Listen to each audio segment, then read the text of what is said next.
경기 직후 많은 언론과 팬들의 관심이 집중된 건 경기 내용도 아니었고 새로운 영입 선수도 아니었습니다.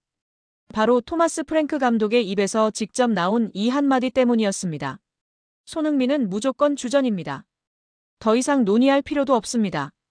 프랭크 감독은 단호하게 말했습니다. 그의 표정은 단순한 립서비스가 아닌 확신에 찬 신념이 그대로 느껴지는 모습이었습니다. 이어지는 설명에서도 손흥민의 위치는 단순한 선발 명단 이상의 의미로 드러났습니다. 손흥민은 내 축구 철학을 가장 잘 구현할 수 있는 선수입니다. 그의 움직임, 판단력, 그리고 경기 내 집중력은 내가 원하는 플레이를 만들어내는데 핵심이 됩니다. 단순한 골잡이가 아니라 플레이메이커이자 리더입니다. 실제로 이날 손흥민은 전방에서의 유기적인 움직임뿐 아니라 수비 가담, 빌드업, 후방 전환까지 매우 폭넓은 활동량을 보여주며 팀 전술의 중심이 되었고 프랭크 감독의 입에선 극찬이 쏟아졌습니다. 그는 인터뷰에서 다시 한번 강조했습니다. 손흥민은 전술에 순응하는 게 아니라 전술을 완성시킵니다. 나는 이런 선수를 주전에서 뺄 이유가 없습니다. 그가 피치 위에 있으면 모든 선수들이 안정감을 느끼고 경기를 이끄는데 도움을 받습니다.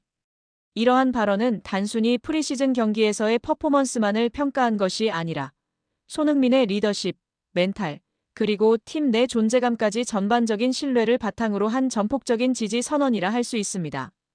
또한 프랭크 감독은 레딩전을 통해 다음 시즌을 위한 주전 구상에 상당한 확신을 얻은 것으로 보입니다. 오늘 나간 선수들 대부분은 내가 구상하는 1군 명단 안에 있습니다. 물론 아직은 경쟁이 끝나지 않았지만 내 시스템을 빠르게 이해하고 따르는 선수들을 중심으로 시즌 초반을 시작할 생각입니다. 그의 이 발언은 단순한 프리시즌 실험이 아니라 시즌 개막을 앞두고 사실상 1군 주전 라인업의 윤곽을 확정한 것으로 해석됩니다. 그리고 그 중심에 손흥민이 자리하고 있다는 점은 의심의 여지가 없습니다.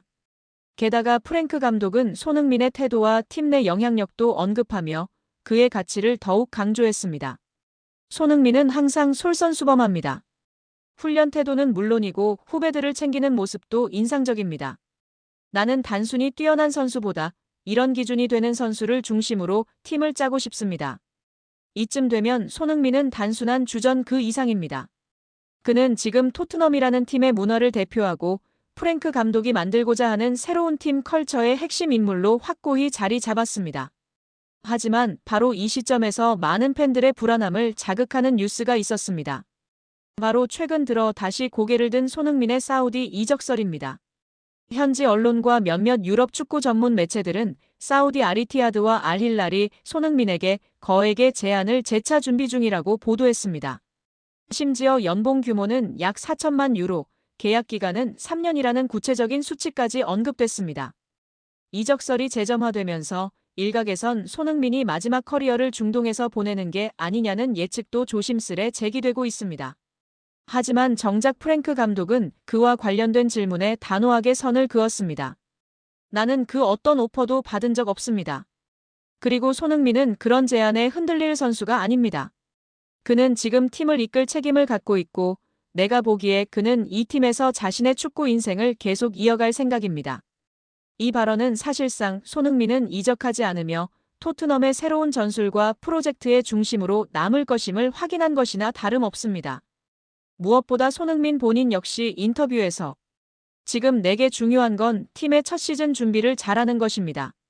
감독님과 코칭 스태프가 준비하는 방향이 마음에 들고 그 안에서 내가 어떤 역할을 할 수 있을지 집중하고 있습니다. 라고 말하며 사실상 잔류를 공식화한 셈입니다. 프리시즌 레딩전 이후 토트넘은 이제 새로운 시즌을 향한 뚜렷한 방향을 정했습니다. 그 중심엔 단연 손흥민이 있습니다. 이적설은 계속될지 모르지만 팀 내 손흥민의 위치는 흔들리지 않습니다. 프랭크 감독이 신뢰하고 팀원들이 따르며 팬들이 믿는 주장. 그는 이미 토트넘의 심장입니다. 그리고 그 심장은 다음 시즌에도 런던에서 뜨겁게 뛸 것입니다. 안녕하세요, 축구팬 여러분. 오늘은 프리미어리그 이적 시장의 가장 뜨거운 소식 중 하나죠. 바로 가나 대표팀의 천재 미드필더 모하메드 쿠두스가 토트넘 호스퍼에 입단했다는 소식. 이적 발표와 동시에 팬들의 관심이 쏟아진 건 다름 아닌 손흥민과 쿠두스의 만남입니다. 이 둘은 사실 이미 월드컵에서 한번 맞붙은 인연이 있죠. 2022 카타르 월드컵 조별리그 대한민국과 가나의 운명을 가른 그 경기에서 쿠두스는 멀티골, 손흥민은 풀타임 헌신을 보여줬습니다. 그때 쿠두스는 경기 후 이렇게 말했죠. 손흥민 같은 선수를 상대로 뛸 수 있었던 건 영광이었다. 또한 손흥민은 독일 분데스리가 함부르크 유스를 거쳐 세계적인 선수로 성장했는데 당시 스승인 오토아도 감독이 가나 감독이었습니다. 오토아도 감독은 손흥민은 굉장히 훌륭한 선수다.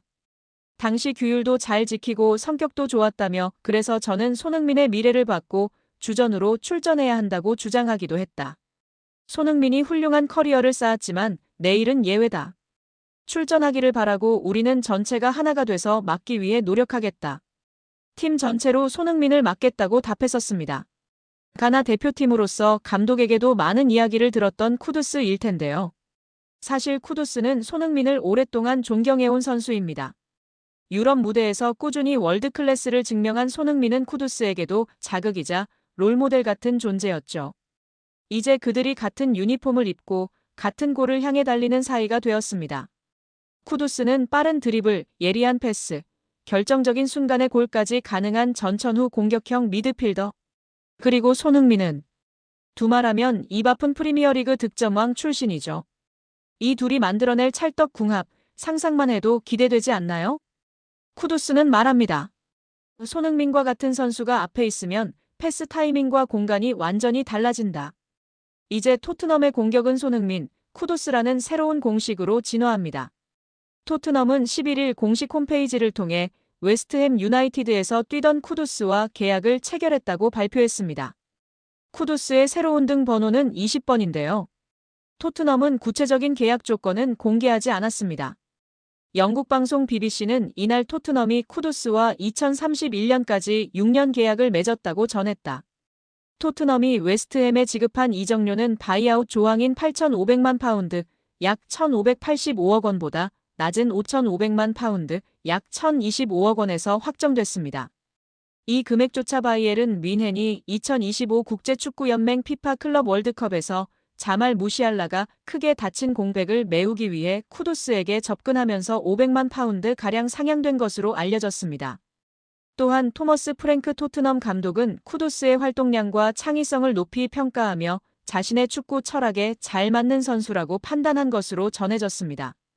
과거 잉글랜드 프리미어리그 토트넘에서 활약한 제이미 오하라가 새 시즌 친정팀의 선수단을 조명하며 흥미로운 분석을 내놓았는데요. 새로 영입된 모하메드 쿠두스가 부주장 제임스 매디슨을 대신해 선발로 나설 것이라 전망하며 쿠두스의 인터뷰에 힘을 보탰습니다. 토트넘 호스퍼가 돈방석에 앉습니다.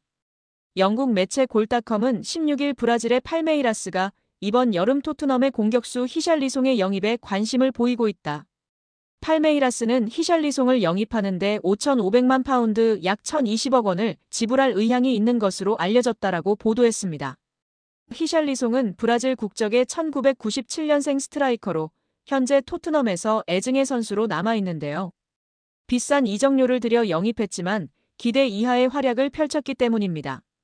토트넘은 지난 2022년도 시즌을 앞두고 해리 케인의 잠재적 대체자로 히샬리송을 지목했으며 에버턴으로부터 그를 영입하기 위해 6천만 파운드 약 1,110억 원을 지불했습니다. 그러나 잦은 부상과 함께 기복 있는 플레이로 별다른 활약을 펼치지 못했습니다. 실제로 축구 통계 매체 트랜스퍼마크트에 따르면 히샬리송은 토트넘 합류 후 지금까지 무려 50경기 이상을 결장했습니다.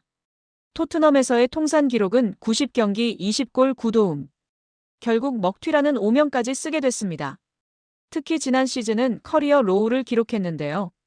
개막 후 2경기 만에 근육에 이상이 생기면서 부상자 명단에 이름을 올렸으며 2달간의 재활 끝에 복귀했으나 또다시 문제가 발생해 전력에서 이탈했습니다. 최종 성적은 24경기 5골 2도움. 결국 몸값이 수두역하였습니다. 토트넘 소식통 토트넘 호스퍼 뉴스는 지난 3월 히샬리송의 시간은 끝났다라고 보도하며 다니엘 레비 회장은 최대 5,500만 파운드 약 1,020억 원의 손실을 각오해야 할 수도 있다라고 밝힌 바 있습니다. 그런데 대반전이 일어난 것인데요. 잘하면 토트넘이 웃을 수 있게 됐습니다. 브라질 구단 팔메이라스가 히샬리송을 강력히 원하고 있는 상황입니다. 이에 골닷컴은 팔메이라스는 히샬리송에게 핵심 자원으로 기용하겠다는 명확한 비전을 제시했으며 브라질 국가대표팀에서의 입지도 유지할 수 있다는 점을 강조했다라고 설명했습니다. 나아가 팔메이라스는 토트넘이 요구하는 5,500만 파운드 약 1,020억 원을 파악하고 있으며 이를 맞출 준비가 되어 있다. 최근 2025 국제축구연맹 피파 클럽 월드컵 상금을 통해 충분한 자금을 확보했기 때문이라고 전했습니다. 이에 따라 손흥민은 경험 많은 베테랑으로 솔란케와 함께 토트넘의 최전방을 책임지는 선수로 활용될 가능성이 높아졌습니다. 여기에 이강인의 가장 강력한 경쟁자 프랑스의 초신성 두뇌의 이적설이 화제가 되고 있습니다. 맨체스터 시티가 거액을 장전해 전력 보강을 추진한다는 내용인데요. 맨시티는 펩 과르디올라 체제에서 새로운 시즌을 위해 스쿼드 쇄신을 준비하고 있습니다. 풋볼 팬캐스트는 맨시티가 프랑스 리그 강호 파리 생제르맹 공격수 데질의 두에를 노린다고 전했습니다. 두에는 2023년 여름 스타드 렌에서 5천만 유로 794억 원의 이적료를 기록하며 PSG의 새 둥지를 틀었습니다. 현재 19세의 어린 나이에도 스피드, 민첩성, 드리블 기술이 뛰어나다는 평가를 받고 있습니다. 브라질을 포함해 유럽에서 그를 넥스트 네이마르라 부르고 있습니다. 두에는 이번 시즌 공식 모든 대회에서 39경기에 출전해 7골 11도움을 기록 중인데요. 같은 포지션을 소화할 수 있는 이강인을 밀어낸 상황입니다. 최근에는 네이션스 리그에서 크로아티아와 맞붙는 프랑스 대표팀에 처음 발탁되며 능력을 인정받고 있습니다. 매체는 맨시티가 이 젊은 재능을 확보하기 위해 9천만 유로 약 1,430억 원의 영입 제안을 준비하고 있다. 그러나 PSG는 두에를 미래 전력으로 간주하고 있어 방출에 소극적인 자세다. 그럼에도 맨시티가 포기하지 않고 계속 협상하기 위해 노력할 것이라고 전망했습니다. 만약 두에가 떠나고 이강인 잔류할 경우 주전 경쟁의 청신호를 켤 수 있는데요. 이강인은 최근 맨체스터 유나이티드 이적설, 에이전트 하비에르 가리도 메뉴와 미팅설이 돌았지만 이후 업데이트된 정보가 없는 상황입니다. 이강인은 현재 2028년 6월까지 계약 기간이 남아있는 상황입니다. 한편 매체는 맨시티가 올여름 이적 시장에서 다수의 방출을 준비하고 있다. 케빈 더 브라위너는 미국 메이저리그 사커 샌디에이고와 협상을 진행 중이며 마테오 코바치치는 아틀레티코 마드리드 이적 가능성이 부상했다.